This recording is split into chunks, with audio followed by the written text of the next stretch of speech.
bienvenue à tous. Avant de plonger, n'hésitez pas à partager vos impressions et les leçons que vous avez tirées de cette histoire dans les commentaires, et n'oubliez pas d'aimer et de vous abonner. C'est parti. Je m'appelle Simone, j'ai 30 ans et je n'aurais jamais cru que ma famille deviendrait mon ennemi. Ce n'est que la veille du mariage de ma petite sœur que je me suis réveillé dans notre maison d'enfance, dans le South Side de Chicago, et que j'ai découvert que mon monde avait changé à jamais. Mes mains, encore maladroites à cause du sommeil, ont glissé sur ma tête, trouvant mon cuir chevelu nu là où se trouvaient auparavant des cheveux épais et bouclés. Des boucles douces et noires jonchaient mes draps et le sol, comme un animal abattu pendant la nuit. À la porte de ma chambre se tenait ma mère, Denise, des ciseaux brillants à la main, les lèvres pincées en un sourire cruel. Son regard me mettait au défi de remettre en question ce qu'elle avait fait. Le mariage était dans moins de 24 heures.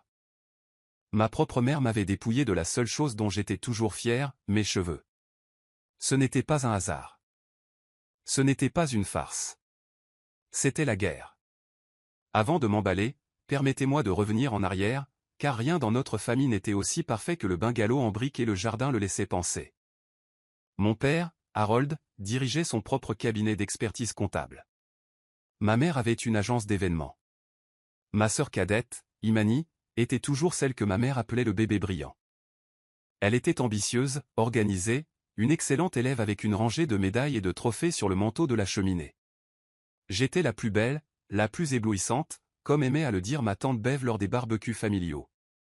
Même après avoir obtenu mon diplôme, major de ma promotion à Spelman, et décroché un poste de relations publiques dans le centre-ville de Chicago, personne ne me décrivait comme ça lors des événements familiaux. C'était toujours pareil, Imani était admise à Northwestern pour son MBA, où Imani sortait avec un médecin. Même ma réussite était liée à mon apparence. À mon retour à la maison l'été où j'ai obtenu ma première promotion, papa m'a félicité d'un hochement de tête distrait avant de me raconter qu'Imani venait de publier une étude sur le microcrédit.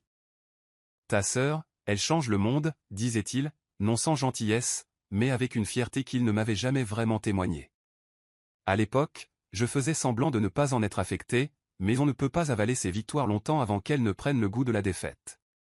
Imani n'a jamais été aussi innocente dans la rivalité familiale qu'elle aimait le faire croire. Quand on était petite, elle piquait des colères si on complimentait mes tresses ou mes nouvelles chaussures. La veille de mon bal de fin d'année, elle a accidentellement renversé un flacon de défrisant sur ma robe, et quand je l'ai confrontée, elle a pleuré si fort que notre mère m'a puni pour avoir fait une scène. Sur le moment, je lui ai pardonné, c'est ce que les sœurs sont censées faire, non? Mais au fil des ans, ces petits sabotages ont grandi avec nous.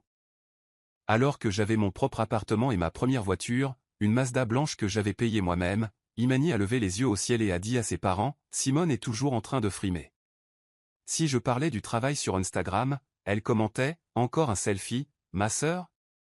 La jalousie était épuisante, mais rien comparé à ce qui allait arriver. Le drame a explosé quand Imani a rencontré Julien. C'était le genre d'homme dont mes parents rêvaient à haute voix pour nous. Grand, soigné, diplômé de Montrouge, associé junior dans un cabinet d'avocats prestigieux et, surtout pour ma mère, issue d'une de ces vieilles familles noires de Bronzeville, riches depuis des générations. Dès qu'ils ont commencé à sortir ensemble, tout a basculé dans notre famille. Soudain, tous les dîners, tous les appels téléphoniques, toutes les conversations de groupe tournaient autour du mariage. Je suis devenue demoiselle d'honneur presque par défaut. Notre mère insistait, « On ne peut pas te laisser manquer sur les photos, les gens vont en parler. » J'ai essayé de maintenir la paix, en proposant de l'aider pour les invitations, les courses, et même en créant les sacs de bienvenue avec les spécialités locales du Southside pour les clients de l'hôtel. Quoi que je fasse, Imani voyait de la concurrence. Si j'abordais le sujet du travail, elle me coupait la parole. Si je portais une robe moulante pour dîner, elle murmurait à ma mère que j'en faisais trop. Quand j'ai proposé de payer une journée au spa pour les demoiselles d'honneur, elle a rétorqué, « Pourquoi dois-tu toujours me surpasser ?» Les mois précédant le mariage se sont transformés en un défilé incessant de micro-agressions, déguisées en demandes. Porte quelque chose de simple pour la fête prénatale, Simone. Ma mère m'a envoyé un texto, « N'attire pas l'attention sur toi. » C'est le moment d'Imani. À l'enterrement de vie de jeune fille, Imani m'a accusé de flirter avec le cousin de Julien. Lors des essayages, elle s'est assurée que ma robe de demoiselle d'honneur était commandée une taille trop grande, expliquant à la couturière qu'elle aimait les vêtements amples. Au début, je l'ai laissé aller. La seule paix que j'ai trouvée, c'était auprès du frère aîné de Julian, Miles, qui était le témoin, un homme élégant et un faible pour les histoires. Il observait le chaos familial se dérouler avec une sorte d'amusement patient. La fête de fiançailles donnait le ton. Je portais une simple robe fourreau bleu marine, les cheveux tirés en arrière, mon maquillage discret. J'ai pris des photos, aidé à préparer le repas et suis resté en cuisine presque toute la soirée. Pourtant, j'ai entendu ma mère et tante Bev murmurer, Simone ne peut pas s'en empêcher. Et elle? Ma tante a dit, Imani mérite cette journée. Ma mère a répondu, peut-être que Simone pourrait se coiffer pour la cérémonie. À l'enterrement de vie de jeune fille, la mère de Julian, une directrice d'école à la retraite au sourire généreux, m'a prise à part. Ces décorations sont magnifiques, ma chérie. Imani m'a coincé dans la salle de bain plus tard. Il fallait que tu fasses ça pour toi, non, cracha-t-elle. C'est toi qui es créative, non? Bon, garde ça pour ton mariage. J'ai essayé de laisser passer les coups, mais j'étais épuisé. Ma seule consolation était qu'au moins après ce mariage, les choses finiraient peut-être par se calmer. La veille du grand jour, j'ai apporté à Imani son thé préféré et nous nous sommes assis dans son ancienne chambre, juste tous les deux. Elle a admis avoir peur, avoué qu'elle craignait de ne pas être à la hauteur de la famille de Julian. J'ai essayé de la réconforter. Je voulais croire que nous pourrions mettre fin à cette rivalité. Cette nuit-là, je me suis permise d'espérer, d'imaginer le jour du mariage comme un tournant. Peut-être qu'après cela, la pression retomberait et que nous pourrions redevenir sœurs. Je me suis endormi en pensant à un avenir où je pourrais enfin respirer. J'ignorais que, pendant mon sommeil, mes parents préparaient la trahison ultime. La sensation d'un effleurement de ma joue m'a réveillé au petit matin. Au début, j'ai cru à un rêve, mais en levant la main, j'ai senti une poignée de mes propres cheveux, mes boucles glissant entre mes doigts. Je me redressai brusquement, le cœur battant. D'autres cheveux tombèrent sur mes genoux. Puis je vis ma mère debout au pied de mon lit, l'air froid et sérieux, tenant les ciseaux qu'elle utilisait pour me couper les cheveux depuis mes 5 ans. Son expression n'était pas celle du regret. C'était une satisfaction sombre. Maman. Ma voix s'est brisée. Elle a haussé les épaules. Il fallait le faire, Simone. Tu sais pourquoi. Mon esprit tournait. J'ai regardé le désordre sur le sol, j'ai senti mon cuir chevelu, à vif et inégal, presque rasé jusqu'à la peau. Tu attires toujours l'attention, dit-elle sans me regarder dans les yeux. C'est le jour d'Imani. Elle mérite de briller. Tu porteras une perruque, et personne n'aura à le savoir.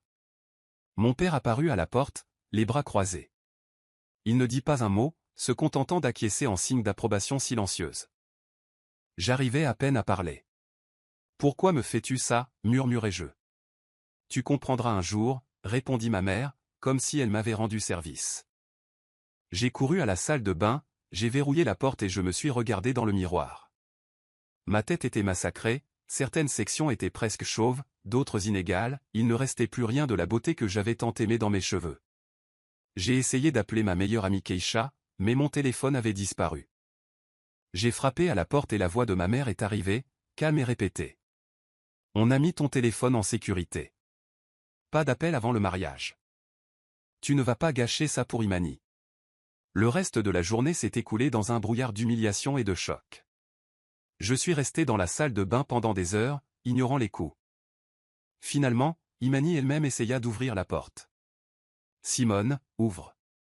J'ai besoin de te voir. Je la laissai entrer, espérant qu'elle serait consternée par ce qui s'était passé. Elle haleta à cette vue, la main portée à sa bouche. Mais au bout d'un moment, son expression se durcit. Bon sang, je ne pensais pas qu'il le ferait vraiment, murmura-t-elle. Puis, plus fort. Bon, c'est juste des cheveux, non? Tu ne peux vraiment pas me surpasser. Elle a à peine caché sa satisfaction. Je lui ai dit que je ne viendrai pas au mariage. Tu trouveras une autre demoiselle d'honneur.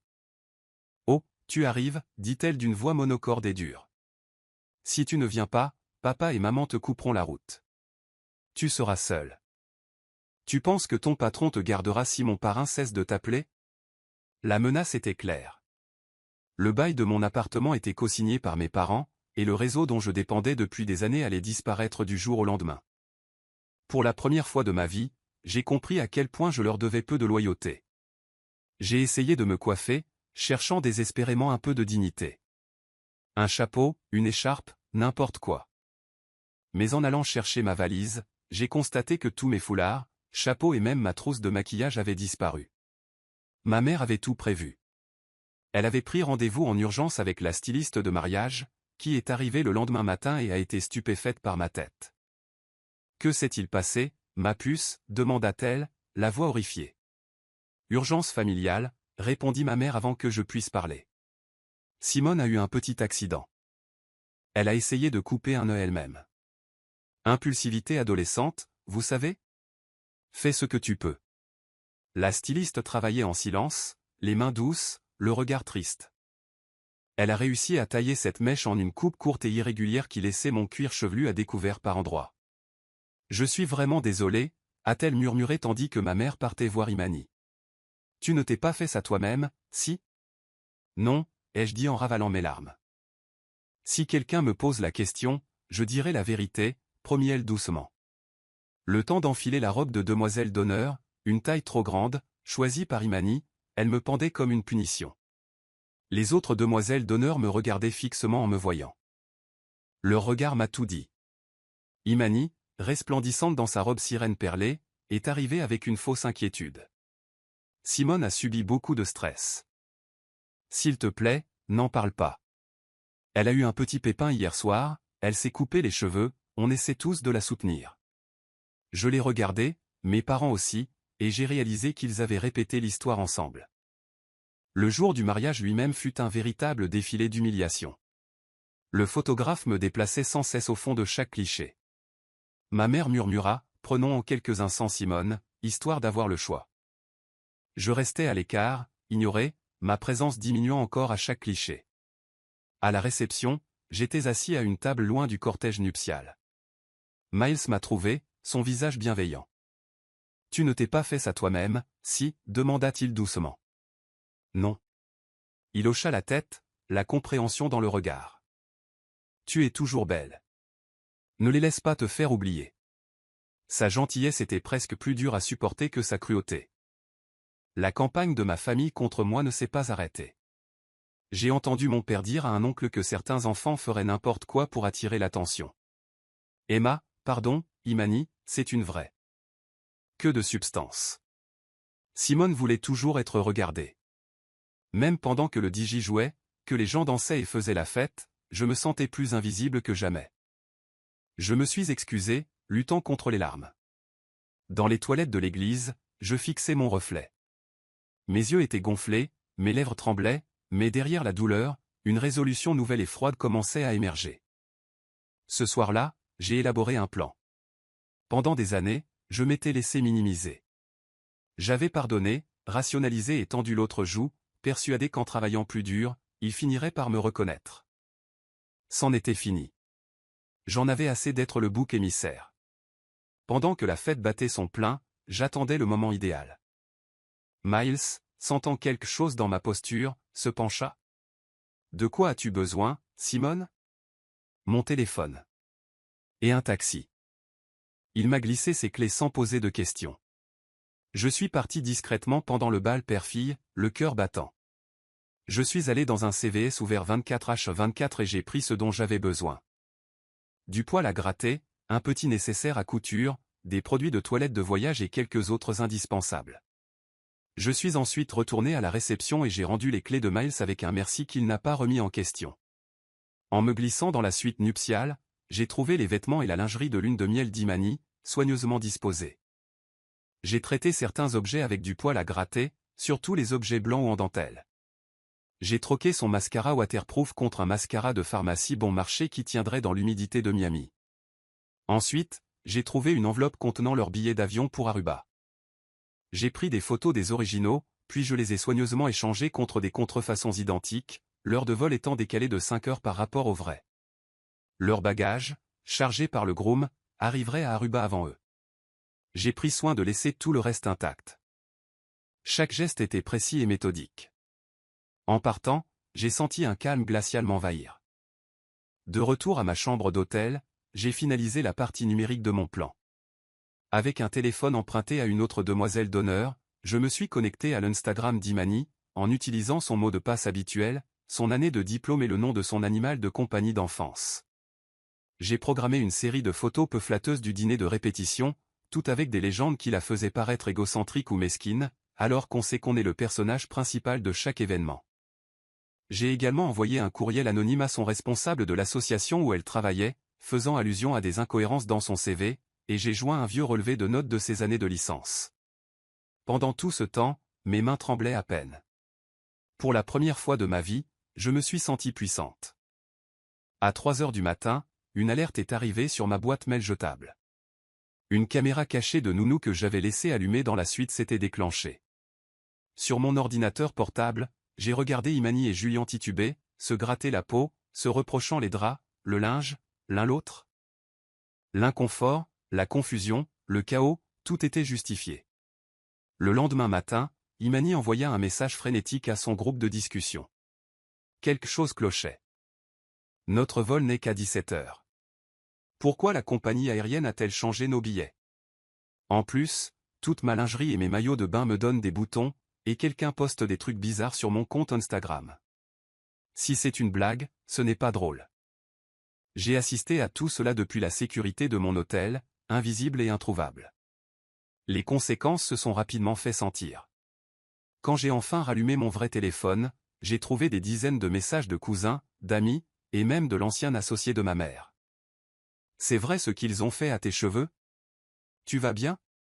C'était de ma poche, Simone. La styliste, fidèle à sa parole, a dit la vérité. Le récit de ma mère s'est effondré. Le groupe de discussion familiale a explosé de spéculations. Ma mère m'a envoyé un texto disant « Tu dois arrêter de mentir. Tu vas détruire cette famille. » Je n'ai pas répondu. Le travail d'Imani l'a convoqué pour un entretien concernant son CV. L'humidité de Miami a ruiné son maquillage sur toutes les photos de lune de miel. Le poil à gratter a gâché toutes ses nuits au paradis. Pendant ce temps, son compte Instagram publiait les légendes programmées et gênantes, et elle a passé le voyage à répondre à des questions sur un éventuel piratage de son compte. Le vol retardé a entraîné la perte de leurs bagages pendant une journée entière à Aruba. Et quand il est arrivé, elle a découvert que les éruptions cutanées n'avaient pas disparu. Miles est venu me voir dès son retour. Je ne sais pas ce que tu as fait, mais Julien perd la tête. Imani a de l'urticaire et est prête à tuer quelqu'un. Je suis contente que tu sois saine et sauve. Il n'a pas demandé de détails. Il m'a simplement proposé de dîner, sa façon de me dire qu'il était de mon côté, quoi que j'ai fait. De retour à Chicago, mes parents se sont démenés pour sauver la face. Mon père m'a appelé pour mettre les choses au clair, insistant, quoi qu'il arrive, tu es toujours notre fille. Nous devons présenter un front uni. Nous ne le sommes pas, ai-je répondu d'une voix ferme. Tu m'as coupé les cheveux pendant mon sommeil. Tu te faisais toujours des idées, Simone. C'était le jour d'Imani. Ce n'était pas personnel. J'ai raccroché. Une semaine après le mariage, j'ai fait mes valises et emménagé dans un nouvel appartement. Mon bail a été rentabilisé grâce aux économies que j'avais accumulées discrètement depuis mon dernier anniversaire. Mes parents m'ont laissé des messages me demandant de reconsidérer ma décision, me promettant de les pardonner si je laissais tomber l'histoire. Je n'ai pas répondu. Imani est revenue de sa lune de miel avec la peau rouge et irritée, et sans la confiance qu'elle avait éprouvée le jour de son mariage. Elle m'a envoyé un texto, je sais que tu as touché à mes affaires. Tu es jalouse. Tu as tout gâché. J'aurais dû m'y attendre. Je l'ai laissé croire ce qu'elle voulait. J'ai reconstruit ma vie par petites touches, mais avec discernement. Un nouvel emploi dans une agence de pub à Bucktown. De nouveaux amis qui ne connaissaient que la Simone que j'étais désormais. Je ne suis pas celle qui marchait sur des œufs pour le bonheur de sa famille. Mes cheveux, coupés courts par ma mère, ont commencé à pousser épais et doux. Pour la première fois de ma vie, je les portais au naturel. Pas de produits chimiques. Pas de fer à lisser. Pas de dissimulation. Miles et moi avons commencé à nous voir régulièrement. D'abord pour boire un verre, puis pour dîner, puis pour nous promener le week-end au bord du lac. C'était un homme facile à aborder, qui appréciait autant le silence que la vérité. Il ne m'a jamais demandé d'explication, n'a jamais insisté pour avoir des détails sur ce qui s'était passé cette nuit-là. Il m'écoutait simplement, toujours de mon côté. Mes parents n'arrêtaient pas de me convaincre de revenir. Ma mère m'a envoyé une carte de Noël avec un chèque cadeau pour son salon préféré. Des excuses étranges, insipides et vides de sens. Mon père m'a laissé des messages vocaux concernant ses obligations familiales. Je n'ai répondu à aucune de ces questions. Imani alternait entre reproches et rameaux d'olivier, m'accusant un jour et plaidant pour une solidarité féminine le lendemain. Je l'ignorais. Les liens qui nous unissaient ont été rompus avec mes cheveux. Les mois ont passé. Le printemps s'est installé dans la ville, et le sud vibrait au rythme d'un nouveau départ. Fête de quartier, banderoles de remise de diplômes, enfants à vélo zigzagant dans l'avenue.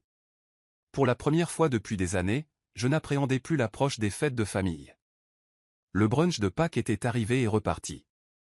Imani a publié des photos d'elle et Julien mises en scène dans la maison de ses parents au bord d'un lac, dans le Michigan. Tout sourire et lumière tamisée. Aucune invitation ne m'était destinée, et je ne m'attendais pas à en recevoir. Ma mère, quant à elle, était de plus en plus insistante. Elle appelait mon bureau et me laissait des messages vocaux avec des avertissements énigmatiques. La famille, c'est tout ce que tu as, Simone. N'oublie pas qui t'a aidé à arriver là où tu es. J'ai gardé les messages, comme une assurance contre toute nouvelle manipulation. Des amis de l'ancien quartier m'ont contacté pour me demander si je venais au pique-nique du 4 juillet, ou si la nervosité d'Imani m'avait finalement fait fuir. J'ai donné des réponses évasives. La plupart des gens, je l'ai compris, préféraient que le drame reste muet. Plus mes parents essayaient de reprendre le contrôle, plus je me sentais libre. J'ai commencé à sortir davantage. Vernissage de galeries, lecture de poésie, concerts de jazz dans les petits bars de la 79e rue. Parfois, Miles me retrouvait après le travail, discret dans son costume 3 pièces, toujours à me tenir la porte du train quand j'étais en retard. Parfois, il débarquait chez moi avec un plat à emporter et un nouveau livre, sans poser de questions, sans arrière-pensée. C'était le genre de compagnie dont je n'aurais jamais pensé avoir besoin. Une relation fondée sur la présence, et non sur la performance. La première fois que je suis retourné à la maison familiale, c'était pour l'anniversaire de ma grand-mère. La vieille matriarche fêtait ses 80 ans et avait exigé que toute sa tribu se réunisse pour le dîner du dimanche. Pas d'excuses. Imani était là, naturellement, un nouveau pendentif en diamant lui faisant un clin d'œil au cou, le bras de Julien autour de ses épaules. Ma mère m'accueillit avec un sourire crispé, croisant à peine mon regard et me serrant dans ses bras. Mon père joua les hôtes, plaçant tout le monde comme il se doit, faisant comme si de rien n'était. Devant le poulet frit et les macaronis au fromage, je sentais la pression de chaque mot non prononcé. Mes cousins chuchotaient ce qui s'était réellement passé au mariage, mais personne n'osait me poser la question directement. Grand-mère observait tout cela de son regard perçant et ancien, avant de finalement m'attirer à l'écart dans la cuisine, alors que la nuit s'avançait. « Ne les laisse pas te voler ta paix, ma puce », murmura-t-elle, à voix basse pour que personne ne l'entende. On a toujours ses préférences. Fais juste attention à toi. Elle me serra la main et, l'espace d'un instant, je me sentis écouté. Imani, quant à elle, flottait dans la soirée comme si de rien n'était, me jetant parfois un regard indéchiffrable. Au moment de partir, elle me serra dans ses bras plus longtemps que prévu. On devrait parler, murmura-t-elle. Je ne dis rien, m'éclipsant avant que ma mère ne puisse me coincer pour un dernier mot. Après la fête, les appels et les textos reprirent. Le ton d'Imani changea. Sa confiance semblait avoir été ébranlée. Elle commença un nouvel emploi dans le marketing, mais peinait à répondre aux exigences. Ils attendent tant de choses, avoua-t-elle un soir d'une voix rauque. Je n'arrête pas de me dire que tu as peut-être eu raison de faire comme tu voulais. Je ne sais pas qui je suis si personne ne me dit quoi faire. J'écoutais, incertaine de ce que je devais donner. Des années de rivalité et de trahison ne pouvaient être effacées par un simple coup de fil tard dans la nuit. Pourtant, quelque chose dans sa voix me fit réfléchir, une vulnérabilité qui me rappela notre enfance commune. Pendant des semaines, nous avons échangé des messages, tournant prudemment l'un autour de l'autre, évitant toute allusion au mariage ou à ce qui s'était passé avant. Mais les blessures comme la nôtre ne guérissent pas en silence. Chaque fois que j'essayais de lui tendre un rameau d'olivier, elle me le rendait, me rappelant, intentionnellement ou non, ce qu'elle avait laissé se produire. Un après-midi, elle m'a envoyé un texto, « Tu sais que tu pourrais t'excuser d'avoir gâché ma lune de miel. Peut-être qu'alors on pourrait avancer. » Ce fut la fin de notre trêve. Je n'ai pas répondu. Pendant ce temps, ma mère tentait de se faire passer pour la victime. Elle disait à qui voulait l'entendre que je luttais contre la jalousie et que ma famille avait tout essayé pour m'aider. Je la laissais parler. Je n'avais rien à prouver. Au travail, je m'épanouissais. Ma nouvelle équipe a respecté mon talent, et mes idées ont été retenues. Mes cheveux, autrefois objet de tant de jalousie et de sabotage, sont devenus une signature, un halo naturel et sauvage qui me donnait le sentiment d'être à la fois exposé et protégé. J'ai obtenu une promotion à l'automne, davantage de responsabilités et la liberté de voyager pour des rendez-vous clients à New York, Atlanta et Washington DC. Chaque voyage m'a conforté dans l'idée que je ne reviendrai jamais en arrière. Miles était une présence constante. Par une froide nuit d'octobre, nous nous promenions au bord du lac après un spectacle, le vent cinglant nos manteaux. Il me prit la main et m'attira contre lui. « Tu l'as déjà regretté ?» demanda-t-il doucement, les coupant. « Parfois, je l'avouais, mais je le regrette de moins en moins chaque jour. » Il sourit et effleura ma joue du revers de la main. « Tu ne dois aucune excuse à personne pour avoir survécu. » Je lui serrai la main, le lac s'étendant sombre et sans fin derrière lui, et sentis mes dernières loyautés s'évanouir. À l'approche de l'hiver, je remarquai que les appels de mes parents diminuaient. Peut-être avaient-ils compris que je ne pouvais pas avoir honte de revenir, ou peut-être que les rumeurs familiales avaient trouvé une nouvelle cible. De l'extérieur, le mariage d'Imani ressemblait à tout ce qu'elle désirait, vacances, dîners raffinés, cadeaux à foison. Mais les fissures commençaient à apparaître. Julien travaillait de longues heures. Les messages d'Imani devenaient plus irréguliers, tantôt accusateurs, tantôt suppliants. À Noël, ma mère m'a envoyé une autre carte, accompagnée cette fois d'une lettre, une tentative maladroite d'excuse. Nous voulions seulement le meilleur pour nos deux filles. Nous n'avions jamais voulu blesser qui que ce soit. La famille, c'est le pardon, Simone. Je l'ai jeté sans lire la suite. Au lieu de ça, j'ai passé les fêtes avec Miles et sa sœur, à manger du gombo et à jouer au pic jusqu'à minuit. Les rires ont rempli leur maison, et pour la première fois depuis des années, je n'ai pas eu l'impression de devoir me rétrécir pour m'intégrer. À l'approche du premier anniversaire du mariage d'Imani, des rumeurs sur ce qui s'était passé ce jour-là subsistaient dans notre cercle social. Certains croyaient à la version officielle, selon laquelle j'avais fait une dépression nerveuse et m'étais coupé les cheveux par jalousie. D'autres murmurent sur le rôle de ma mère, la confession élégante, le coup de malchance soudain, la lune de miel de cette chienne Imani.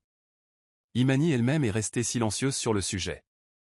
De temps en temps, elle m'envoyait un texto, une offrande de paix sous forme de mème ou de lien vers une chanson, mais je ne répondais jamais. La distance entre nous était devenue un mur, solide et inflexible. C'est Miles qui m'a finalement convaincu d'affronter le dernier fantôme. Nous étions assis dans mon salon, la neige tombant devant la fenêtre, quand il m'a dit « Tu dois décider ce que tu veux faire, Simone. Cette maison. Ces gens. Ils n'ont de pouvoir que si on les y autorise. » J'ai hoché la tête, mais au fond de moi, je savais déjà que ma décision était prise depuis des mois. J'ai reçu un dernier appel de ma mère en mars. Alors que la ville se libérait de son emprise glaciale, elle voulait mettre les choses au clair. Pour te supplier de nous accorder une dernière chance. Tu nous manques, dit-elle, la voix pleine de larmes. Ton père ne va pas bien. Le mariage d'Imani traverse une période difficile. Nous avons besoin que notre famille soit réunie. L'espace d'une seconde, j'ai failli céder. Mais je me suis alors souvenu du poids froid de ces ciseaux. La mâchoire suffisante de ma mère lorsqu'elle détruisait la part de moi qu'elle ne pouvait contrôler. Je me suis souvenu de la satisfaction d'Imani. Les menaces, l'isolement, les mensonges. J'espère que tu recevras l'aide dont tu as besoin, ai-je dit, avant de raccrocher. L'acte final de la séparation s'est fait discrètement. J'ai changé de numéro, mis à jour mon adresse auprès des quelques membres de ma famille en qui j'avais encore confiance, et bloqué mes parents et Imani sur toutes les plateformes. Le silence qui a suivi a été pesant au début. Mais avec le temps, il s'est allégé, comme si j'avais enfin enlevé un manteau que je portais depuis trop longtemps. Ma vie à Chicago s'est épanouie. Mon travail est devenu plus exigeant et mon cercle d'amis s'est élargi. J'ai voyagé, essayé de nouvelles choses. Cours de poterie, randonnée, voyage en solo à la Nouvelle-Orléans et à Savannah. Mes cheveux ont poussé en une couronne luxuriante et saine. L'ombre d'Imani s'est enfin estompée, remplacée par mon propre reflet. Sans complexe, vibrant, entier. Miles et moi sommes devenus inséparables. Notre relation était fondée sur le respect mutuel et une affection sincère. Un soir pluvieux, alors que nous préparions le dîner dans mon appartement, il m'a regardé et m'a souri. « Tu penses parfois à l'avenir ?» m'a-t-il demandé. « Tout le temps » ai-je répondu.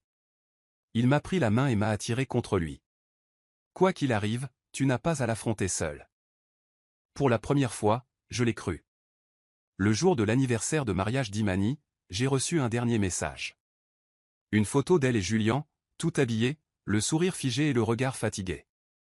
La légende disait, parfois, il faut perdre ce que l'on croyait nécessaire pour trouver la vérité. J'ai fixé l'écran un long moment avant de supprimer le message. Ce soir-là, Miles m'a fait la surprise de me donner des billets pour un concert de jazz sur un toit. La ville resplendissait sous nos yeux, infinie et vivante. Nous dansions sous les étoiles, mon rire dominant la musique, libre et sans fardeau. Tandis que l'orchestre jouait, je réalisais que le suspense ne concernait pas ce que ma famille allait faire ensuite, mais ce que j'allais créer pour moi-même, libéré de leurs attentes. J'avais laissé leur monde derrière moi. Quelle que soit la vengeance ou la conclusion qu'ils recherchaient, je ne pouvais plus la leur donner.